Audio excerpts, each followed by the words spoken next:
Hey guys, what's up? Welcome back to my channel.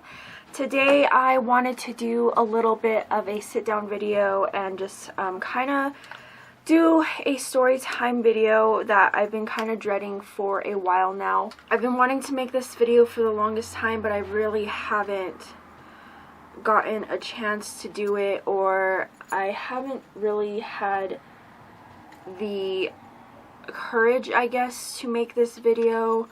And I've been thinking about like things that I wanted to say, and the right words just haven't come to mind, I guess. And it's been a year and a half, so I guess right now is a good time to make this video. I just wanted to just share this with you guys just because this is my channel and I do enjoy sharing things with you guys and just letting you guys know what goes on and everything in between.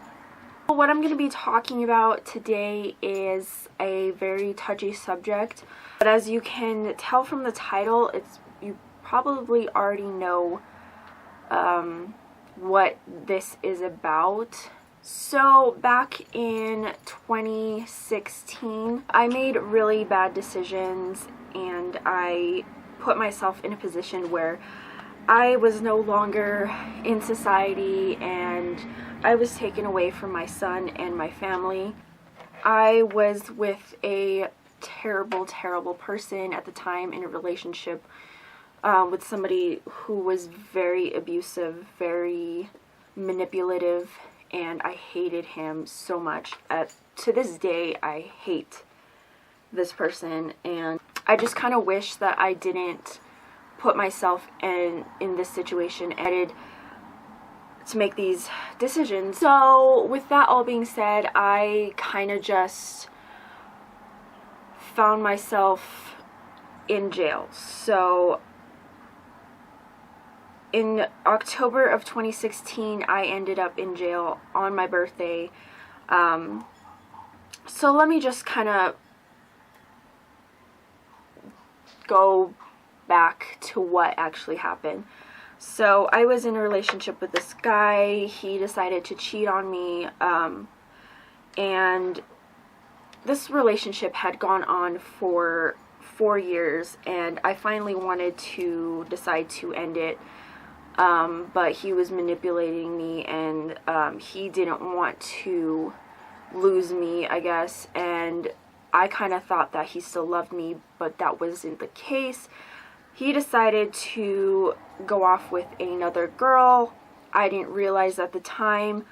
Once I found out, I got really pissed. We were hanging out at the time. We had gone to the mall. He decided to tell me where this girl lived, which I kind of feel like it was very manipulative, and he was setting me up for failure, I guess. So then in all of that, he did stuff to me that day when he showed me where she lived. He kind of put his hands around my throat. We got into a little bit of an argument. He took me home. I wanted to call the cops, but he didn't want me to. He kept throwing the phone out of my hands. And in that moment, I should have called the cops, and I don't understand why I didn't. So moving on, the next day, I thought he still cared about me. I thought that we were going to go back to the way things were, but then I found out he was still with that girl. So we were texting, I was messaging him, and I was asking him if he still loved me. He said he didn't, so I made the stupid decision to go to his house, because that's what I always used to do, is go to his house and we would talk and things would get better. He evidently wasn't at his house, so I was like, hey, maybe he's at this girl's house, because I'm fucking stupid, and he decided to show me where she lived. So I decided to go to her house and see if he was actually there.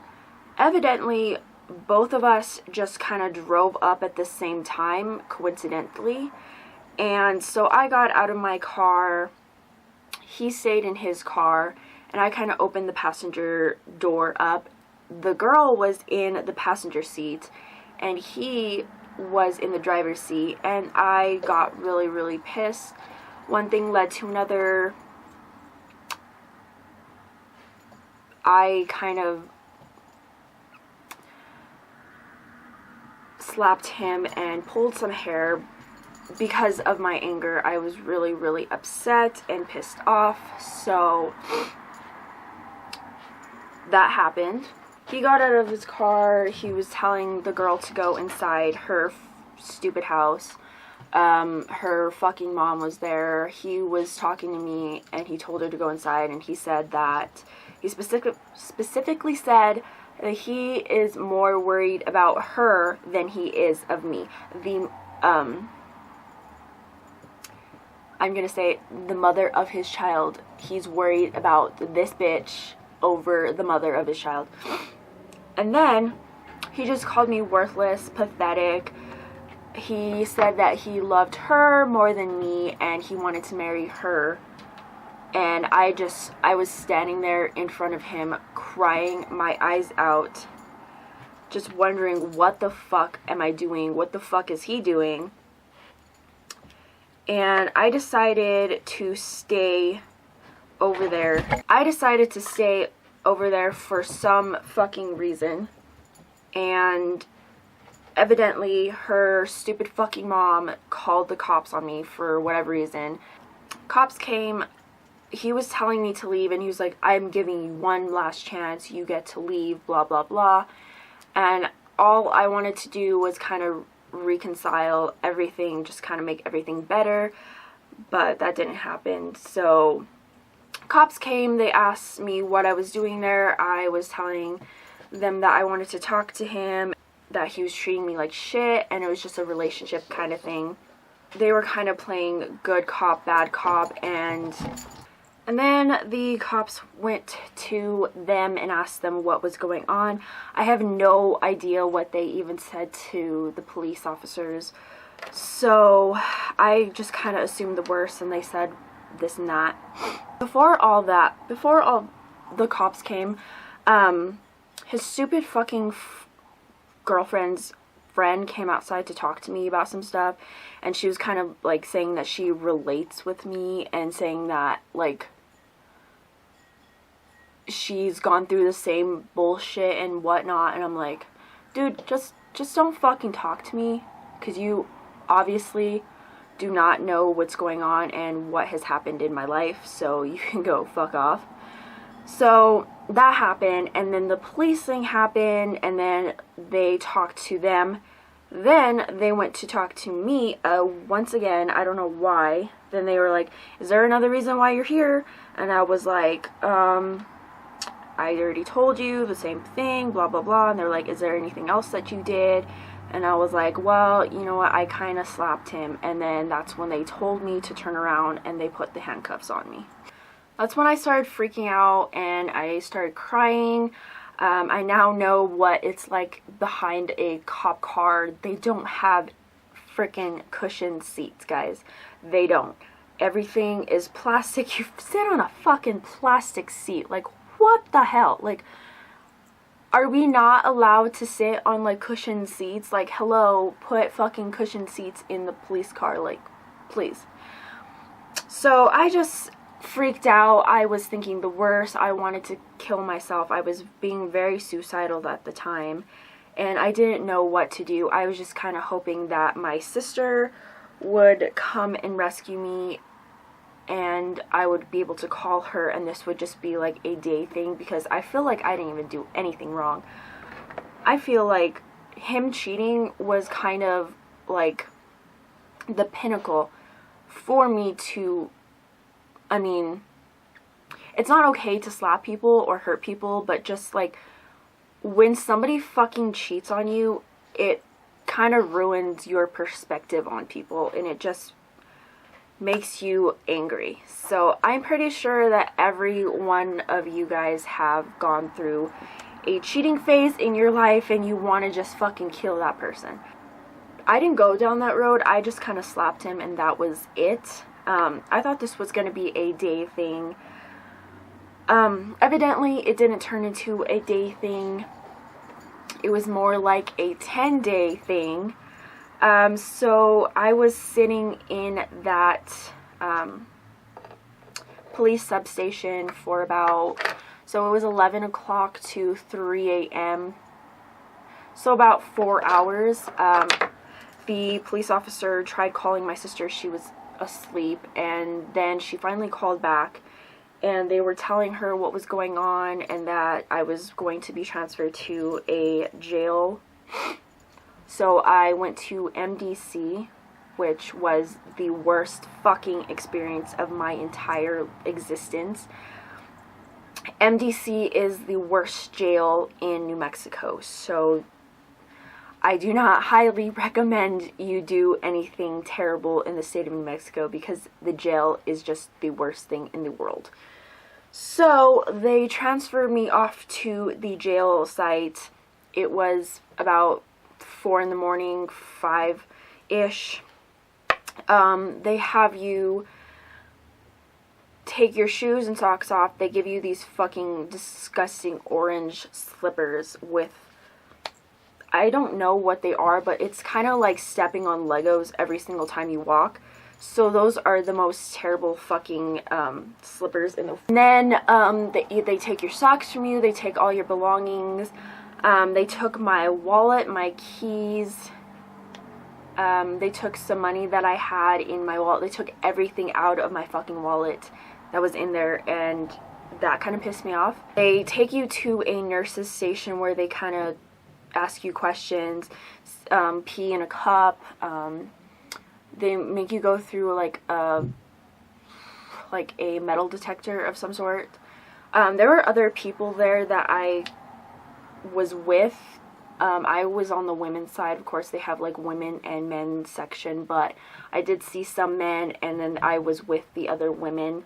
The other women were a bit older than me. I was still 19 at the time, and then I stayed in there for about 2 days. In those 2 days, I did turn 20 because I was in the jail for my birthday.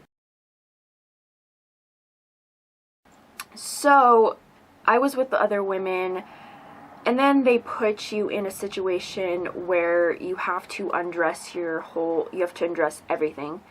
I felt so fucking insecure about myself. I felt disgusting.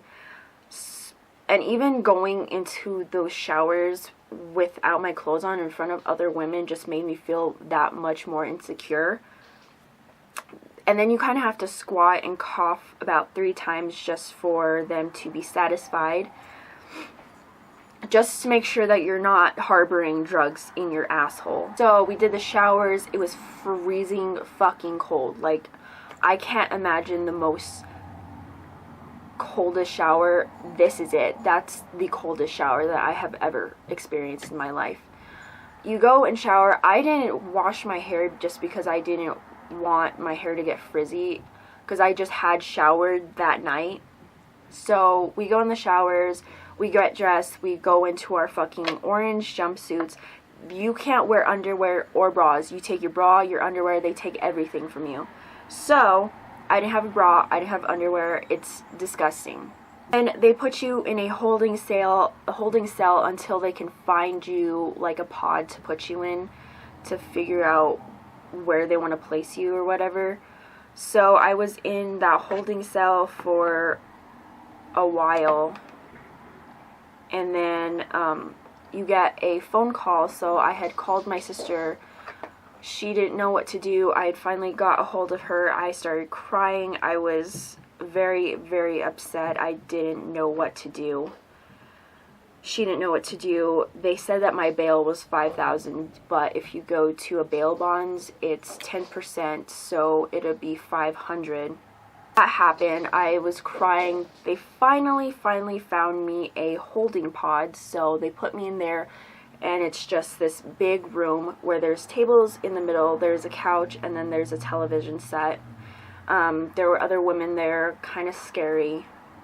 I didn't know what to do at all. I just wanted to call my sister every single day. I had called my sister every single day while I was in there. And when you're in there, you have to have the other person that you're calling pay for the phone call, and the phone call is recorded during those times. So everything I was saying, everything I was doing, crying, this and that, was being recorded.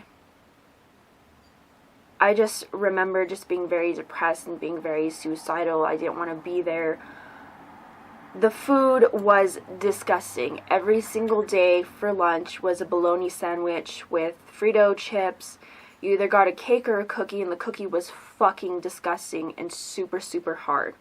It was hard as a rock. So you'd have to come up with some way to, like, melt it or something. Commissary was a big thing. If you had a lot of money, then you were kind of like a god in there. If you had coffee, you were a god, because coffee was everything. You get these little compact things with soap, toothbrush, and toothpaste. And then they lend you out these razors if you want to shave. But evidently there are some women in there who have some STDs, so you need to be careful if you use the same razor as another woman. So I was freaking out about that. I maybe used a razor like once out of the whole entire time, just because it kind of freaked me out and I was scared to get like an STD. I shared a room with I had a cellmate, and she was just very open about what she was doing, or why she was there. She told me she was a felon. She had stolen cars, killed people, things like that, which was kind of scary. I was just like, I've never killed anybody in my life. I don't know what the fuck I'm doing here. Most of the women in there even looked at me and said, why are you even in here? You look like you don't even belong in here. And I was like, I don't even fucking know, you know? But most of the women were very nice and comforting to me. It was kind of like not a good experience, but a bad experience at the same time. I experienced generosity in there. Even though it is a jail, there are some women who are very manipulative. There was this one woman who had stolen my social security number, and she kind of manipulated me to buy her some Kool-Aid for my commissary, because I did have like $100 in my wallet. At one point, so when I went through the COs and everything, and they were checking for like drugs and shit, they let me off with my nose piercing, just because I told them I had never taken my nose piercing off, and I didn't know how. So they let me off with that, and they let me go inside with my nose piercing. And then evidently one of the women in the jail had stolen my nose piercing and traded it off for something else. And I had to ask 5 other women to help me get my nose piercing back, because it was, I don't know, it was just fucking scary. Every Sunday and Wednesday you had to change your orange jumpsuit, so we would have to throw ours in a laundry basket and then get new jumpsuits. And then every Sunday was Bible day or whatever, so a Bible lady would come in and talk to us about God. And then there was this one lady, she had talked to us about her experience and how she got raped, and because she was in, I believe, the military or the Air Force, and she had gotten raped by a man that was in there with her, who was in the Air Force. And in her experience, she had to be the one to be discharged, and it was not fair for her. It was just very it was just horrible, like very disrespectful. Like, if a woman gets raped in the military or the Air Force, the man should be responsible for his actions and not the woman. She lost everything. She lost her job, she lost her position in Air Force or military, and she just kind of gave up on God and just decided, why did this happen to me? If you're such a good person and if you're a good God, why did this happen to me? she kind of got back into God and got back into the Bible and just kind of said that if I don't forgive him, then I can't move on with my life. So she forgave her attacker and just moved on with her life and just kind of brought God into her life, and that's how she's living right now. I mean, I thought that was very inspirational, and it's just really cool of her to share her experience with us. And just everything I experienced. We had to go to bed at like, what, 7? So we had to wake up at about 5 in the morning, and that was just the most shitty part. I can't believe they made us wake up at that time. That's when we got breakfast. We got lunch in a sack lunch, and we got dinner. Dinner was probably the best part of my day, just waiting for food. I was so freaking hungry. I kind of feel like I lost a little bit of weight during that time, because when I got out, my mom and my grandma said that I looked a little bit thin. Like I said, I did have to be in there for my birthday, which kind of, being in there for your birthday sucks really hard ass. There were a little bit of good times. We did some exercises. We had an outdoor thing where we just walk around, and then there was an upstairs thing where we would just kind of walk around as well. Kind of trying to remember everything that happened during that time. The O's were really fucking rude and assholes. They had no respect for us women. There were 2 pregnant women in there, and they totally just disrespected everybody. I would talk to all the women, try to see what their stories were, and trying to see why they were in there, and just kind of like learn a little bit of lessons from them. There was a time where I did get to have some visits from my sisters. They came about 3 times. My sisters would be there. They brought Hunter, and my grandma and my mom came as well one time, so that kind of really hit home and really fucked me up, because I was away from my family, and that's the one thing that I care about the most, is my family. I just couldn't wait to get out of that situation. When I was in there, it was just so terrible. I did have my court hearings, which were in the jail, which was kind of really just weird. And I think the most embarrassing part was when I actually got, like, TMI, but I actually got my period during that time. When I was in jail, and some of the girls were just, it was just, this fucking bitch. So I was trying to pee in a cup for a nurse, and one of the girls was trying to retrieve the pee for me, and then I gave it to her. I was on my period, and it was kind of like bloody a little bit. That's a little bit TMI, but it was a little bit bloody. So I gave it to her, and she's like, "What the fuck is this?" And I was like, "It's pee." She's like, "It looks like fucking Kool-Aid." I'm like, "What the fuck, bitch? Have you never been on your period where you just fucking bled and peed at the same time? Like, go fucking sit down, you fucking whore." Ugh, it just kind of pissed me off. Like, ugh, I just can't believe women these days. Aside from her, everyone else was really cool.